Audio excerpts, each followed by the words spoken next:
Alguma vez você já se perguntou por que Deus, conhecido por seu amor infinito, opta por não salvar algumas pessoas? Esta questão abre um panorama intrigante sobre o amor divino. Embora vasto e inquestionável, Deus se mantém firme em seus princípios. Entre os cristãos, é amplamente aceito que a vontade divina abrange a todos, sem distinção de gênero, idade ou etnia, desejando a salvação de cada um. As Escrituras confirmam isso. Em 1 Timóteo, capítulo 4, Deus expressa o desejo de que todos sejam salvos e conheçam a verdade. No entanto, o que acontece com aqueles que parecem estar longe dessa salvação?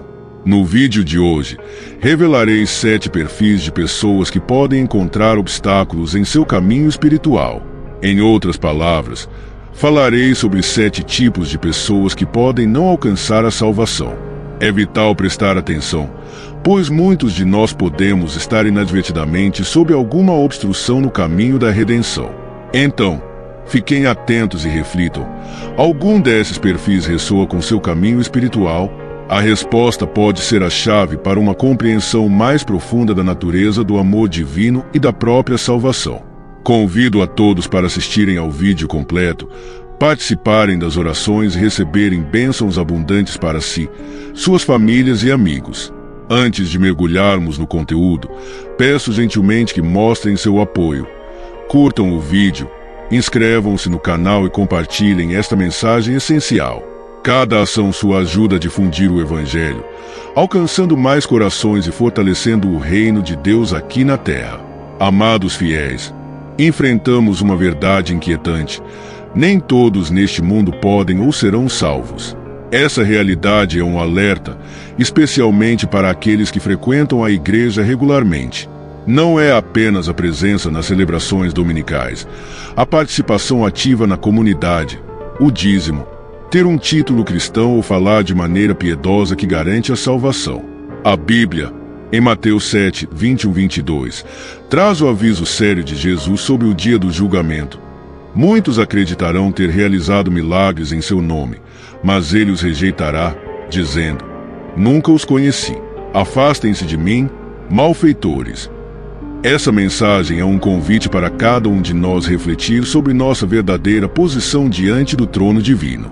Perguntem-se, se o Senhor voltasse hoje, estaríamos prontos e dignos, vestidos em sua justiça, imaculados diante dele. Meditar sobre isso não é apenas importante, é essencial para a nossa jornada espiritual.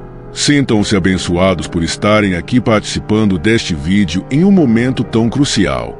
Como nos lembra 2 Coríntios 5:10, todos devemos comparecer diante do tribunal de Cristo, para que cada um receba conforme o que fez enquanto esteve no corpo, seja bem ou mal. Agora, reflitamos sobre os 7 tipos de pessoas que, segundo as Escrituras, não podem ser salvas. O primeiro grupo é composto pelos incrédulos. Mas quem são eles? São aqueles que não acreditam no nascimento, morte, sepultamento e ressurreição do Senhor Jesus Cristo. Segundo a Bíblia, essas pessoas não podem alcançar a salvação. A única via para a redenção é através da fé em Deus. Sem essa crença, ninguém pode ser salvo dos pecados e da influência de Satanás.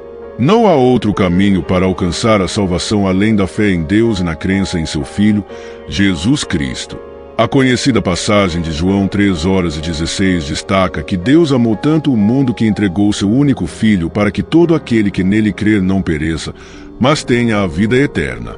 Muitos podem subestimar a simplicidade desse plano de redenção, e é por isso que a incredulidade é tão perigosa.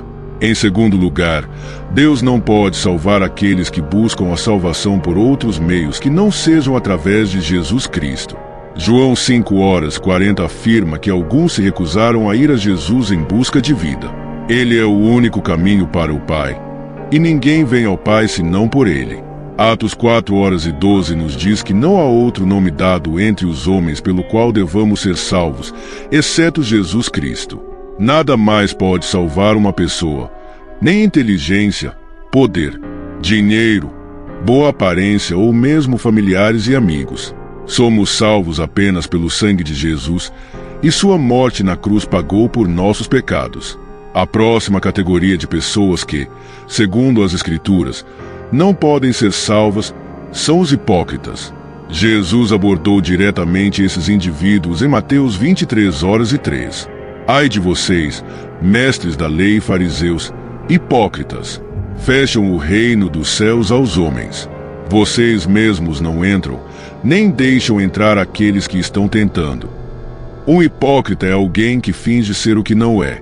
Aos domingos, apresentam-se na igreja com vestimentas adequadas, levantando mãos santas para Deus. No entanto, nos fins de semana, comportam-se como qualquer outra pessoa em ambientes mundanos. Para eles, a salvação e a vida de fé são meras formalidades, tratando a igreja como um centro social, sem verdadeira devoção.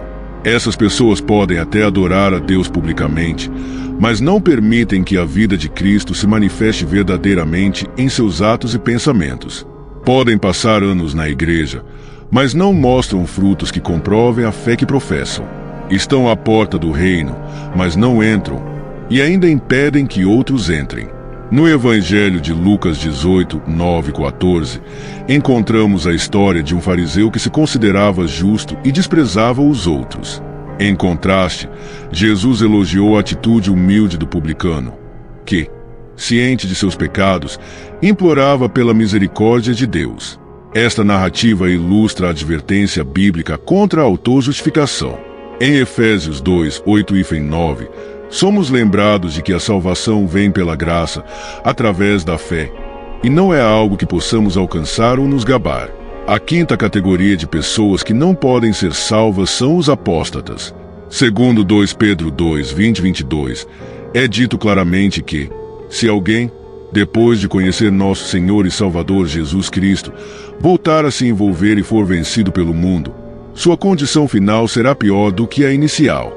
Isso destaca a gravidade de se afastar do caminho da verdade após tê-lo conhecido. Esses indivíduos estão em uma situação pior no final do que no começo. Teria sido melhor para eles não terem conhecido o caminho da justiça do que, após conhecê-lo, dar as costas ao mandamento sagrado que lhes foi entregue.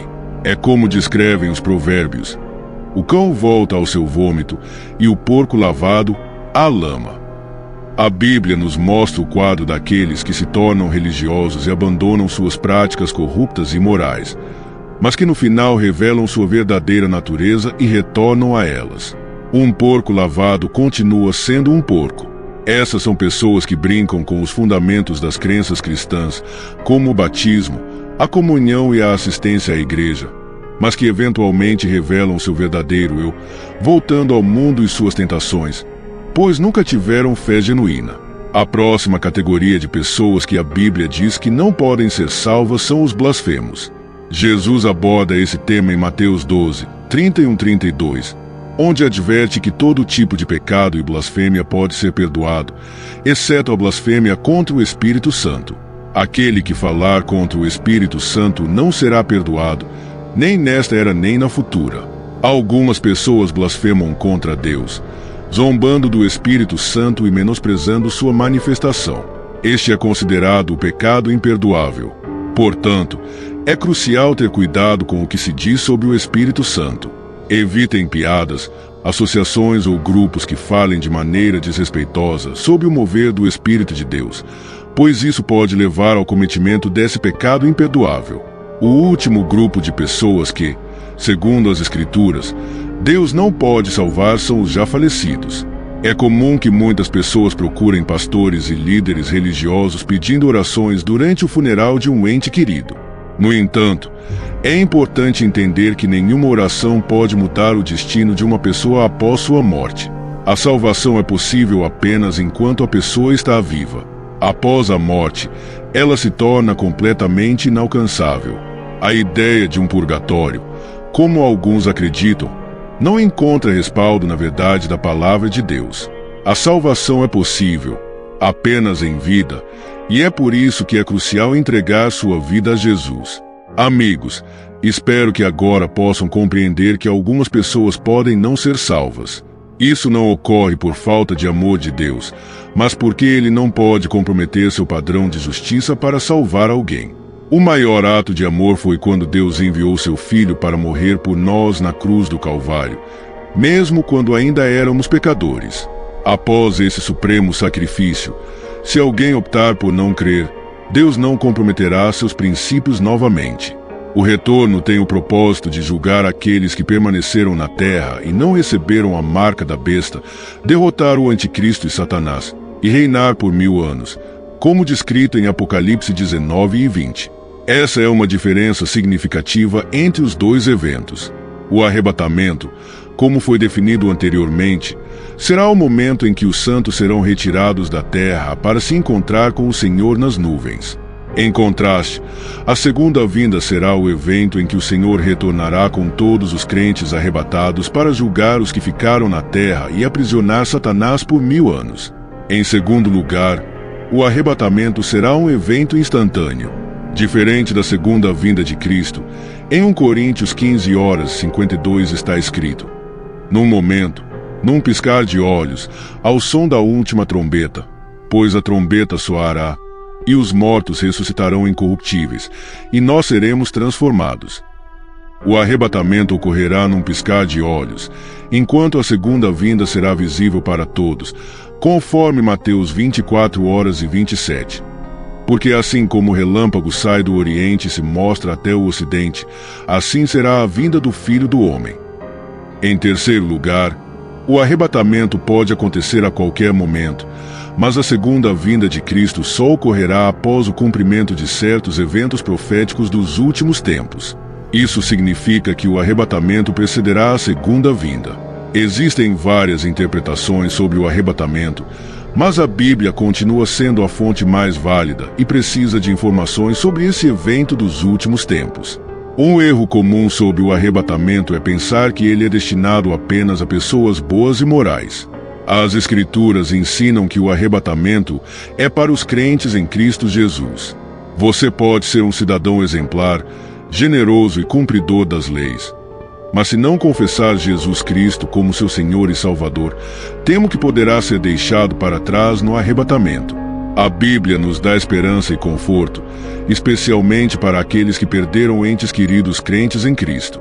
As Escrituras declaram que os mortos em Cristo ressuscitarão primeiro. Portanto, se você perdeu um ente querido que foi um crente fiel, trago boas notícias.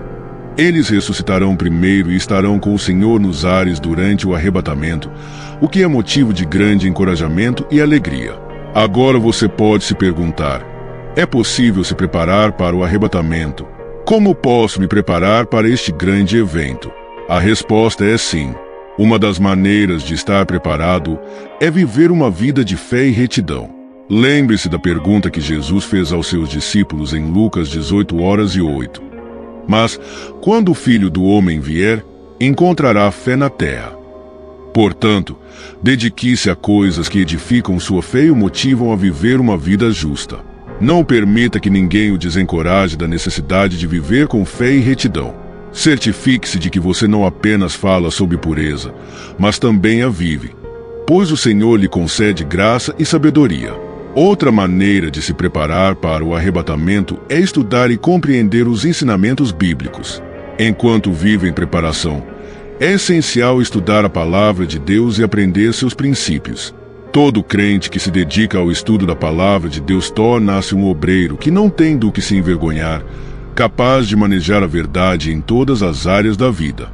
Evite buscar novas revelações que, embora possam parecer ótimas, se desviam da verdade sincera da palavra de Deus. Um ensinamento que é excessivamente complexo, místico ou ambíguo não é necessariamente verdadeiro. Muitas vezes, a verdade da palavra de Deus é apresentada de maneira simples, para que todos possam ser plenamente equipados para fazer boas obras. Outra maneira importante de se preparar para o arrebatamento é permanecer em uma comunidade de crentes genuínos. Provérbios 27 nos diz: assim como o ferro afia o ferro, o homem afia o rosto do seu amigo. Viver em comunidade com outros crentes é fundamental. A Bíblia nos incentiva a não negligenciar nossas reuniões com outros crentes e a garantir que nada nos isole da comunhão. O isolamento da comunidade de crentes não vem de Deus, mas é uma armadilha do inimigo. A quarta maneira de nos prepararmos para o arrebatamento é orar por orientação e força enquanto vivemos nos últimos dias. A oração é um dos meios pelos quais permanecemos conectados ao Senhor, especialmente em momentos de solidão nesta jornada celestial. Ore ao Senhor por orientação e força, pois nossa própria força pode falhar, mas com o fortalecimento do Senhor, não falharemos. Ao tomar medidas para se preparar para o arrebatamento, lembre-se de que Deus está colocando sinais ao longo do caminho para nos guiar. A Bíblia não especifica claramente quando o arrebatamento acontecerá, mas fomos avisados e ensinados a estar atentos aos sinais dos últimos tempos. O próprio Jesus nos instruiu sobre esses sinais e a necessidade de vigilância. Não deixe que as circunstâncias o afastem de sua fé com ansiedade. Pelo contrário, que sua fé o liberte da ansiedade que tem dominado tantos hoje em dia. Queridos, após ouvir esses conselhos do próprio Senhor Jesus, qual deve ser nossa reação conforme a segunda carta de Timóteo, capítulo 3, versículos de 1 a 5? Estamos vivendo tempos difíceis. Nos últimos dias, as pessoas se tornarão egoístas, avarentas, arrogantes, abusivas, desobedientes aos pais, ingratas, ímpias, sem amor, irreconciliáveis, caluniadoras, incontroláveis, brutais, inimigas do bem, traidoras, temerárias, vaidosas e amantes dos prazeres mais do que de Deus. Elas manterão uma aparência de piedade, mas negarão seu verdadeiro poder. Devemos evitar essas pessoas. Esta orientação é clara. Precisamos nos diferenciar e nos afastar do resto do mundo, evitando qualquer associação ou grupo que apresente apenas uma fachada de piedade, mas que, na verdade, viva em oposição ao poder de uma vida piedosa. Em outras palavras, suas ações ou apoios refletem diretamente uma vida de desobediência à palavra de Deus. Se olharmos para o futuro com esperança e antecipação pelo retorno do Senhor, devemos nos apegar firmemente à profissão de nossa fé e lutar fervorosamente pela fé que nos foi dada. Permaneçamos estáveis, firmes e inabaláveis, lembrando que, quando o Senhor voltar, recompensará todos aqueles que mantiveram seu foco nele e viveram suas vidas para agradá-lo. Em Apocalipse 22, versículo 12, diz: Eis que venho em breve, e a minha recompensa está comigo, para dar a cada um segundo a sua obra. Você já refletiu sobre o que realmente importa na vida? Qual seria a única coisa que você preservaria se estivesse a minutos de enfrentar a eternidade? Se já passou por uma experiência de quase morte, sua perspectiva de vida muda drasticamente. Naquele exato momento, nada mais parece importante, exceto uma coisa essencial: Cristo Jesus. Diante da morte, torna-se evidente que, no meio de todas as nossas perseguições mundanas e conquistas, é nossa união com Cristo, possibilitada por sua ação na cruz, que carrega verdadeiro significado. Acompanhe-me enquanto mergulhamos nessa mensagem profunda e exploramos a verdade eterna da cruz de Cristo, que tem o poder de salvar nossas almas e nos oferecer a garantia da vida após a morte. Esta é uma mensagem de extrema importância e Deus deseja que você preste total atenção. Não deixe escapar nada. Abra seu coração para recebê-la agora. Nunca sabemos o que pode acontecer depois deste momento. Conforme destacado em Gálatas 6, versículo 14, nosso maior orgulho deve residir na cruz de nosso Senhor Jesus Cristo. Longe de mim gloriar-me, exceto na cruz de nosso Senhor Jesus Cristo, pela qual o mundo está crucificado para mim e eu para o mundo. Diante da eternidade, todas as nossas buscas e ambições mundanas perdem seu valor e se tornam insignificantes. Refletimos um pouco sobre uma pessoa que enfrenta um encontro iminente com a morte, pois isso oferece um paralelo impressionante com nossas próprias vidas. Pense em um empresário que planejou meticulosamente uma reunião de negócios para a próxima semana. Diante de sua morte iminente, enquanto sua vida passa diante de seus olhos, essa reunião se torna um pensamento distante e irrelevante, perdendo seu valor. A busca incansável por riqueza deixa de dominar seus pensamentos, e até mesmo sua paixão por seu time de futebol favorito empalidece em comparação. Sua amada casa, antes vista como um tesouro, agora parece uma posse trivial. Amigos, este é um lembrete comovente de que as coisas pelas quais nos esforçamos e damos tanta importância, no fim, não têm relevância diante da eternidade. O dinheiro, os bens materiais e até nossos maiores feitos são efêmeros em comparação com a questão fundamental de onde passaremos a eternidade. A única coisa que realmente importa é a cruz de Cristo, pois desempenha um papel crucial na definição de nosso destino eterno. É essencial levar a sério esta lição, pois ela se aplica a cada um de nós. A morte é uma realidade inescapável que chegará para todos. No momento em que se aproximar, todas as nossas preocupações temporais e prioridades mal orientadas desaparecerão como fumaça. No fundo, sabemos dessa verdade, mas muitas vezes falhamos em dar a devida prioridade ao nosso relacionamento com Deus, perdidos na busca pelo sucesso, reconhecimento e conquistas mundanas. Não devemos perder de vista o que é eterno. Que esta revelação seja um chamado ao despertar, incentivando-nos a avaliar nossos valores e reajustar nossas prioridades. Refletir sobre os mistérios da vida após a morte levanta perguntas profundas. O que acontece no final de nossa jornada terrena? O que nos aguarda além do limiar da morte?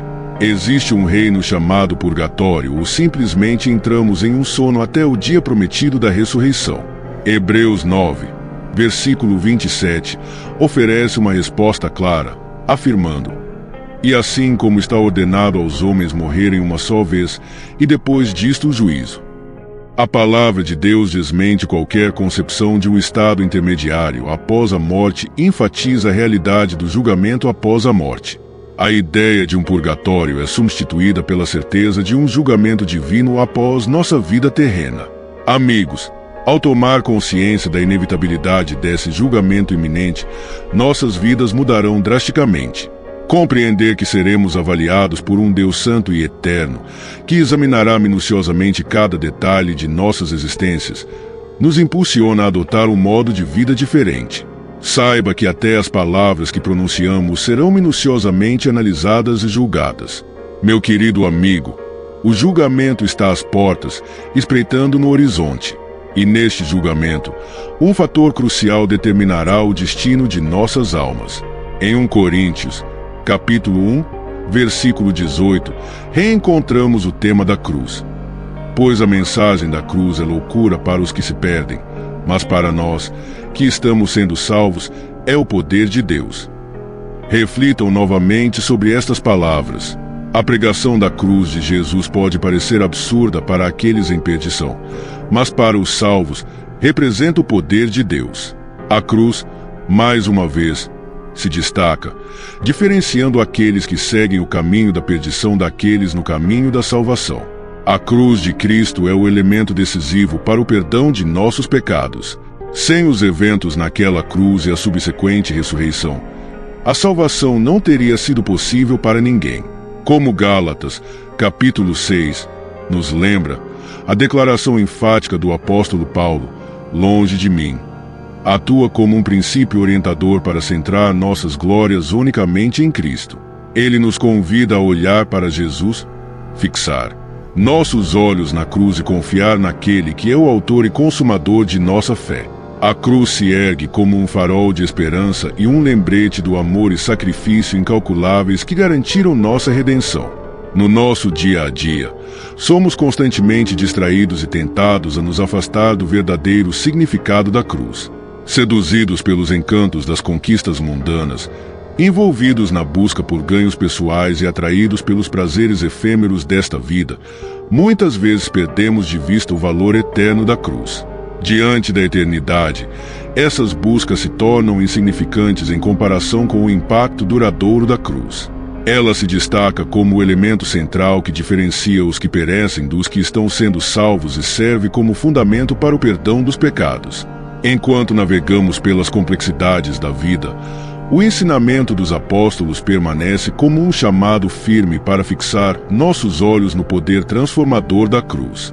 Devemos refletir sobre a verdade contida nesses versículos enquanto consideramos a realidade do julgamento iminente e o poder transformador da cruz. Em um mundo cheio de disputas pela nossa atenção, enfrentamos uma infinidade de distrações que buscam desviar nosso foco da cruz. A importância de manter a cruz no centro de nossas vidas é um lembrete constante para não nos perdermos nas trivialidades e ilusões passageiras, mas sim buscar o significado profundo e eterno que ela representa. A sociedade muitas vezes nos incentiva a focar em nossa própria bondade, instigando-nos a nos orgulharmos de nossos atos e retidão pessoal, promovendo a ideia de autossuficiência baseada na confiança em nossa bondade percebida. Isso perpetua uma visão distorcida que desconsidera a verdade mais profunda sobre nossa condição humana. Frequentemente, ouvimos sussurros que nos lembram de todas as nossas boas ações, nossa gentileza, amor, responsabilidade com as contas, apoio à comunidade e cuidado com a família. Somos elogiados por nossa retidão moral e cumprimento das leis, levando muitos a acreditar que são, de fato, boas pessoas. Esse pensamento é comum entre muitos ao redor do mundo, incluindo aqueles que não acreditam, falhando em reconhecer sua própria natureza pecaminosa e as terríveis consequências que dela advêm. Muitos não percebem o que Romanos 3, versículo 23, tenta nos ensinar. Todos pecaram e estão destituídos da glória de Deus. Ou ainda em Romanos 6, versículo 23, amém.